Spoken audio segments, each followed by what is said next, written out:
बिस्मिल्लाहिर्रहमानिर्रहीम। अस्सलाम वालेकुम नाज़रीन, मैं सरवत वलीम हूँ। इस वक्त अदालत से बहुत बड़ी बड़ी खबरें आ रही हैं। ख़ास तौर पे पाकिस्तान तहरीक इंसाफ के हवाले से मैं कहूँगी बहुत ज़्यादा खबरें हैं। तोशा खाना केस के हवाले से जिन लोगों को इंतज़ार था कि तहरीक इंसाफ के चेयरमैन इमरान खान साहब को जो सज़ा सुनाई गई है तोशा खाना केस के अंदर, उसके अंदर क्या उनको अपील का हक मिल सकेगा या नहीं मिल सकेगा, इसके हवाले से एक बहुत अहम खबर इस वक्त अदालत से आई है। दूसरी, इसके अलावा इस्लामाबाद हाई कोर्ट से ये कहना बिल्कुल दुरुस्त होगा कि इस्लामाबाद हाई कोर्ट ने जो अपना फैसला दिया उसके ऊपर वेल डन जस्टिस बाबिर सत्तार साहब को कहना बहुत ज़्यादा ज़रूरी है, क्योंकि जिस किस्म की प्रोसीडिंग हुई और जो अहकामात उनकी तरफ से सुनाए गए, जो सादर किए गए, ये गुमान किया जा रहा था कि शायद इस किस्म के अहकामात जो है पाकिस्तान के अंदर मौजूद चीफ जस्टिस उमर अता बंदियाल साहब करेंगे, लेकिन अनफॉर्चुनेटली उनकी तरफ से नहीं हुआ। मगर जस्टिस बाबिर सत्तार साहब ने अपना काम कर दिखाया है, उसकी तफसील आपके साथ शेयर करेंगे। और इसके अलावा जो पुलिस अपने तय कार्रवाइयां करती है इंटेलिजेंस रिपोर्ट्स को बुनियाद बनाकर, क्या इसे एक सबूत के तौर पे तस्लीम किया जा सकता है या नहीं किया जा सकता है, इसके ऊपर मैं आज के ब्लॉग में बात करने जा रही हूँ। सबसे पहले तो अदालत की तरफ से जो फैसला आया, शहरियार आफरीदी और शानदाना गुलजार, इन दोनों को रिहा करने का मशरूत रिहाई है। ये रिहाई जो है ये मशरूत है, क्योंकि ये केस जब तक चलेगा तब तक के लिए मौजूद अदलिया की तरफ से इन्हें रोक दिया गया कि आपकी तरफ से मीडिया पे तवक्को करते हैं कि कोई बयान नहीं आएगा जब तक ये केस चल रहा है, और कोशिश करें कि आप इस्लामाबाद के अंदर मुकीम रहे। ये एक मशरूत रिहाई है। मगर अच्छी खबर ये है कि शहरियार आफरीदी और शानदाना गुलजार, इन दोनों को रिहा कर दिया गया इस्लामाबाद हाई कोर्ट के अंदर से। जस्टिस बाबर सत्तार साहब ने बेदरेग और मैं कहूंगी बड़ा ही जबरदस्त किस्म की प्रोसीडिंग के बाद ये तमाम अहकाम जारी किए हैं। और इसके अलावा जो पुलिस कह रही थी कि जी इंटेलिजेंस रिपोर्ट्स हमारे पास थी, इसकी बुनियाद पर हम ये कार्रवाई की, क्या पुलिस के पास इतना इख्तियार मौजूद होता है या नहीं होता, इसके ऊपर भी अदालत के अंदर हमें एक डिवीजन नजर आती है। वो डिवीजन क्या है वो भी आपके साथ शेयर कर लेते हैं। मगर मैं सबसे पहले आपको बता दूं कि जो आईजी हैं और चीफ कमिश्नर, उन दोनों को जस्टिस बाबर सत्तार ने जिम्मेदार ठहराया इस पूरी सिचुएशन का। और उन्होंने ये कहा है कि ये जो कुछ भी हो रहा है आपके पास सबूत इसके नहीं है, जो उन्होंने बताया प्रोसीडिंग के अंदर किस बुनियादों पे आप लोग ये कर रहे हैं। तो इसके ऊपर जो डिप्टी कमिश्नर इस्लामाबाद इरफान मेमन है, गालिबन उनका नाम, उनकी तरफ से ये कहा गया जस्टिस बाबर सत्तार साहब को, क्योंकि हमारी जो आंखें और कान है वो तो इंटेलिजेंस की रिपोर्ट्स होती हैं, तो इसी बुनियाद पे हमने ये गिरफ्तारियां डाली थी। आपको याद होगा कि तहरीक इंसाफ के चेयरमैन के ऊपर भी यही एक केस बनाया गया था, जिसके तहत उन्हें कहा गया था कि जो 9 मई का इंसिडेंट हुआ उसके जिम्मेदार आप हैं। असद उमर के ऊपर यह इल्जाम डाला गया था कि थाना तरनौल की हदूद के अंदर जो नारेबाजी की गई थी उसके जिम्मेदार आप हैं। उन्होंने कहा था मैं वहां पर मौजूद ही नहीं था। और इमरान खान या तहरीक इंसाफ के चेयरमैन मैं कहूँ, उनकी तरफ से जब उन्हें अरेस्ट किया गया था, उनके ऊपर ये इल्जाम लगाया गया था, तो उन्होंने भी अदालत के अंदर अपना ये मौकफ अपनाया था कि जनाबी अली मैं तो उस वक्त मौजूद ही नहीं था, मैं तो उस वक्त जेल के अंदर था। तो ये सारा जो एक मुअम्मा था, आज जस्टिस बाबर सत्तार साहब ने उसको तकरीबन हल कर दिया। उन्होंने कहा एक शख्स जो जेल के अंदर मौजूद है, उससे आप क्या एक्सपेक्ट करते हैं कि वो जेल में बैठ के ये पूरा प्लान करेगा या जेल में लोगों से कहेगा कि आप लोग इस तरह से बाहर निकलें, इस किस्म की नारेबाजी करें। तो शहरियार आफरीदी के ऊपर भी यही इल्जाम पुलिस की तरफ से लगाया गया था कि हमारे पास रिपोर्ट्स हैं कि 9 मई को जो सब कुछ हुआ उसके अंदर ये इन्वॉल्व थे। तो उन्होंने कहा मैं तो था ही नहीं। तो आज जस्टिस बाबर सत्तार साहब ने भी ये कहा कि जब एक शख्स वहां पर मौजूद नहीं था, आपके पास कोई ठोस सबूत नहीं है। उसके ऊपर इरफान मेमन साहब ने, जो डिप्टी कमिश्नर इस्लामाबाद है, इरफान मेमन साहब ने कहा कि जनाब अली हमारे पास इंटेलिजेंस की रिपोर्ट्स आई हैं और उनके अंदर इनको जिम्मेदार ठहराया गया है। मगर मेरा सवाल भी यही है और अदालत ने भी यही सवाल उठाया कि क्या रिपोर्ट्स की बुनियाद पर ये कार्रवाइयां हो सकती हैं? कोई सबूत नहीं है, रिपोर्ट के अंदर जो लिखा हुआ मतन है वो कोई सबूत नहीं है। मैं आपको एक बड़ी सिंपल सी सादा सी इसकी एक मिसाल देती हूँ कि इंटेलिजेंस की जो रिपोर्ट्स आती हैं हमारे हसास इदारों की तरफ से, वो अपनी रिपोर्ट्स जैसे कहीं पे दहशतगर्दी होने वाली है या ये हिंट दिया जाता है कि फलानी जगह के आसपास कहीं ना कोई जो है वो टेररिस्ट जो है वो कोई टेररिज्म कर सकते हैं, इस किस्म की रिपोर्ट्स होती हैं। ये सिर्फ मुतनब्बे करने के लिए होती हैं, ये इस काम के लिए नहीं होती कि आप इन रिपोर्ट्स की बुनियाद पे कार्रवाई करते हुए किसी शख्स को भी उठा लें। तो जस्टिस बाबर सत्तार साहब ने एक तो ये कहा कि जब इरफान मेमन साहब ने ऐसी स्टेटमेंट दी तो उन्होंने कहा कि पहले तो ये जब जैसी अगली समाअत होगी आपको हम चार्ज फ्रेम करेंगे, चार्जशीट उनके ऊपर लगेगी, यानी कि फर्दे जुर्म इनके ऊपर आयद लगाई कर दी जाएगी।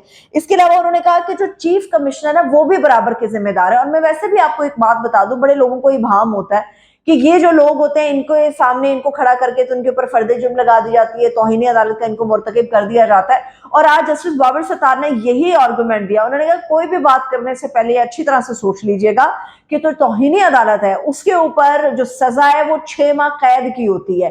یہ انہوں نے کوئی بھی سٹیٹمنٹ دینے سے پہلے جو پولیس کے متعلقہ لوگ تھے ان کو کہہ دیا۔ اور آج اس پوری پروسیڈنگ کے دوران جو پولیس کے اعلیٰ حکام تھے یا ایڈمنسٹریشن کے اعلیٰ حکام تھے، وہ تمام کے تمام کورٹ روم کے اندر موجود تھے، وہاں ان کے سامنے یہ ساری پروسیڈنگ ہوئی۔ تو آج جسٹس بابر ستار نے ایک بڑا زبردست قسم کا کام کیا، وہ تمام ابہام جو کروڑوں لوگوں کے دلوں میں تھا، کروڑوں لوگوں کے ذہنوں میں تھا، وہ تحریک انصاف کے چیئرمین کے لیے بھی تھا، وہ شہریار آفریدی کے لیے بھی تھا، وہ شاندانہ گزار کے لیے بھی تھا، تو اس کو آج جو ہے وہ جسٹس بابر ستار صاحب کی طرف سے کلیئر کر دیا۔ اس کے علاوہ سپریم کورٹ آف پاکستان کی طرف سے ایک بہت بڑا حکم نامہ جاری کیا گیا ہے لاہور ہائی کورٹ کے لیے۔ انہوں نے کہا ہے کہ جی پرویز الہی صاحب کی جو گرفتاری ہوئی ہے تو آپ نے ہر صورت 22 اگست تک اس کا فیصلہ دینا ہے، اگر آپ کی طرف سے یہ فیصلہ نہیں آئے گا تو یہ عبوری حکم نامہ جو ہے اس کو معطل کر دیں گے، ان کی جو سزا ہے یا گرفتاری ہے وہ معطل قرار دے دی جائے گی۔ دوسری طرف جو تحریک انصاف کے لوگوں کے لیے ایک بہت بڑی خوشخبری ہے، پچھلے کئی دنوں سے ان کی لیگل ٹیم تحریک انصاف کے چیئرمین کی کوشش کر رہی تھی کہ تحریک انصاف کے چیئرمین کو جو سزا سنائی گئی ہے اس کو معطل کرایا جا سکے۔ اور اب جو توشہ خانہ کیس ہے، اب توشہ خانہ کیس کے اندر جو ہے ایک اپیل سماعت کے لیے ڈالی گئی ان کی لیگل ٹیم کی طرف سے، اور فائنلی اس اپیل کو سزا کو کالعدم یا معطل کرنے کے حوالے سے اس کو ایکسیپٹ کر لیا گیا ہے عدلیہ کی طرف سے۔ اب جو توشہ خانہ کیس ہے اس کی جو سماعت ہوگی وہ بھی 22 اگست کو۔ 22 اگست کی تاریخ بہت زیادہ اہم ہے کیونکہ 22 اگست کو ایک طرف پرویز الہی کا سیاسی مستقبل طے ہوگا، دوسری طرف تحریک انصاف کے چیئرمین کی سزا کے خلاف جو توشہ خانہ کیس کے اندر ہے 3 سال قید ہے، اس کے حوالے سے جو اپیل دائر کی گئی ہے اس کے اوپر بھی 22 اگست کو جو ہے وہ سماعت ہونے جا رہی ہے۔ یہ بھی آپ اپنے ذہن میں رکھیں کہ 5 اگست کی تاریخ کو تحریک انصاف کے جو چیئرمین ہیں ان کو اریسٹ کیا گیا تھا۔ اب ایک اور بڑی ڈیولپمنٹ اسی کیس کو لے کر ہے۔ آپ سب کو میں نے کل بھی اپنے ولاگ میں بتایا تھا کہ بشرا بی بی، آپ سب لوگوں کو پتا ہے کہ ان کی چیئرمین کے ساتھ، کپتان کے ساتھ ایک طویل نشست ہوئی، طویل ملاقات ہوئی۔ اس ملاقات کے بعد توشہ خانہ کیس کے حوالے سے جو ہے انہیں جے آئی ٹی کے سامنے پیش ہونا تھا، وہ جے آئی ٹی کے سامنے بھی پیش ہوئی۔ میں نے کل بھی آپ کو بتایا تھا یہ صرف افواہ اڑائی جا رہی کہ وہ سوالوں کے جواب نہیں دے سکی۔ جتنے سوالات ان سے کیے گئے، 25 سوالات جو ہیں وہ بشرا بی بی سے کیے گئے، جن میں سے 23 ایسے سوالات تھے جو توشہ خانہ کے حوالے سے۔ اور اس میں ایک بہت بڑی اپڈیٹ یہ ہے کہ آپ تمام لوگوں نے مبینہ طور پہ وہ آڈیوز سنی ہوئی ہیں توشہ خانہ کی گھڑی کے حوالے سے جو بشرا بی بی اور زلفی بخاری کے درمیان چل رہی تھی۔ وہ آڈیوز جیسے ہی لیک ہوئی، منظر عام پر آئیں، تو اب ان آڈیوز کو لے کے پولیس اب جو اپنا گیم پلان تیار کری ہے کسی طرح سے بھی ہے وہ نرغے میں لایا جا سکے۔ پولیس نے یہ پلان کیا ہے کہ اب جو بشرا بی بی کی جو آڈیوز ہیں، 2 آڈیوز ہیں ان کے پاس، ان دونوں کا جو ہے وہ فورنزک کرایا جانا چاہیے۔ مگر میرا بڑا مؤدبانہ سوال ہے، گزارش ہے عدلیہ سے اور اس کے علاوہ وہ تمام کروڑوں پاکستانی جو یہ سوال اپنے ذہنوں میں لے کر پھر رہے ہیں، ان کا سب کا یہ ماننا ہے کہ آڈیوز کے اوپر فورنزک ہونا چاہیے، بالکل ہونا چاہیے۔ مگر یہ آڈیوز لیک کہاں سے ہو رہی ہیں، وہ لیکیج والا پوائنٹ جو ہے اس کے اوپر بھی تھوڑا عدلیہ کو ایک سٹرک اپنا نوٹ دینا چاہیے، اس کے اوپر ایک کارروائی عمل میں لانی چاہیے تاکہ لوگوں کو کلیئر ہو سکے کہ یہ لیکیج کہاں سے ہے۔ اور اس کے علاوہ مبینہ طور پہ جو آڈیوز آتی ہیں، ایک بہترین حل یہ کہ اس کا فورنزک ہو سکے۔ اب جو جسٹس بابر ستار صاحب نے یہ جو کام کیا تھا، انہوں نے کہا جی 3 ایم پی او کے تحت جو آپ لوگوں نے ان کو گرفتار کیا، آپ کے پاس کوئی ثبوت نہیں ہے اور آپ نے کس حیثیت میں گرفتار کیا، مگر جو ہمیں عدلیہ کے اندر ڈویژن نظر آتی ہے وہ بڑی واضح ہے۔ آج ہی یہ ساری پروسیڈنگ ہوئی تو آج ہی لاہور ہائی کورٹ کی طرف سے میں آپ کو بتا دیتی ہوں منوان کی جو چیزیں تھیں۔ لاہور ہائی کورٹ نے کہا ہے کہ جی ڈیپٹی کمشنر، یاد رہے کہ ڈیپٹی کمشنر اسلام آباد عرفان میمن پر فرد جرم لگنی ہے اگلی سماعت کے اندر۔ یہ سب کچھ ہو رہا ہے اسلام آباد ہائی کورٹ کے اندر۔ اب لاہور ہائی کورٹ نے کیا کیا؟ لاہور ہائی کورٹ نے آج یہ حکم صادر کر دیا کہ جو ڈیپٹی کمشنر ہے وہ کسی بھی شخصیت کو، کسی بھی ورکر کو کسی بھی وقت بغیر اجازت کے اریسٹ کر سکتا ہے، گرفتار کر سکتا ہے۔ یہ لاہور ہائی کورٹ نے کہا۔ اس نے کہا کہ 3 ایم پی او کے تحت جو نظر بندی کا اختیار ڈیپٹی کمشنر کے پاس ہے وہ اس کے پاس موجود رہے گا، وہ اسے چھینا نہیں جا سکتا۔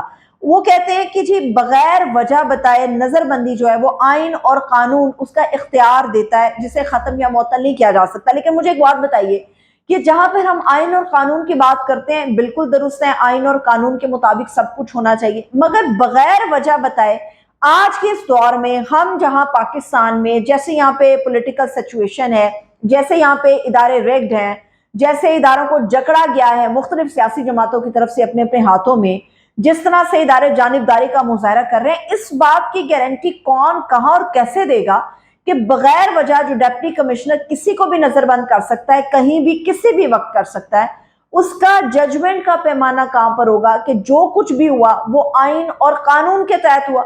आइन और कानून की आड़ में पाकिस्तान के अंदर बहुत कुछ होता है। जब हम आइन और कानून की बात करते हैं तो एक बड़ी बारीक लाइन होती है शफाफियत की, जिसे अक्सर और बेशतर क्रॉस किया जाता है। आइन और कानून के आड़ में पाकिस्तान के अंदर बहुत सारी ऐसी चीजें हैं जो रूनुमा होती हैं, बहुत सारे केसेस हैं जो करप्शन के होते हैं, मगर आइन और कानून का जब दायरा लगा के मुख्तलिफ बड़े बड़े वकला करके उन लोगों को अपने लिए इस्तेमाल किया जाता है, तो वही आइन और कानून इन मुल्जिमान को करप्शन में लिपटे हुए लोगों को जो है वो रिलीफ या रिलीज करने के लिए उनकी मदद देता है। तो ये पैमाना कौन तय करेगा कि जो डिप्टी कमिश्नर किसी को भी अरेस्ट कर रहा है वो आइन और कानून के तहत है? बगैर वजह बताए आप किस तरह से अरेस्ट कर सकते हैं? एक हर शहरी जो इज्जतदार है वो पाकिस्तान की सरजमीन पर रहता है, आप किसी भी शख्स के गिरेबान पर हाथ किस तरह से डाल सकते हैं? और दूसरी बात ये कि जो आईबी या हमारी जो इंटेलिजेंस की रिपोर्ट्स आती हैं उसके ऊपर कार्रवाइयां अमल में लाई जा रही हैं, ये रिपोर्ट तो सिर्फ मुतनब्बे करने के लिए होती है। क्या मुअज़्ज़ज़ अदलिया पुलिस के एहलकारों से, पुलिस इंतजामिया से, आला पुलिस हुक्काम से ये जवाब तलबी भी करेगी कि जिन रिपोर्ट्स की बुनियाद पर आप लोग कार्रवाई करते हैं वो तो मुतनब्बे करने के लिए, जो असल ठोस सबूत है वो कहां पर मौजूद है? इसका जवाब अभी सामने आना बाकी है। मुझे इजाजत दे, अपना ख्याल रखिए, खुदा।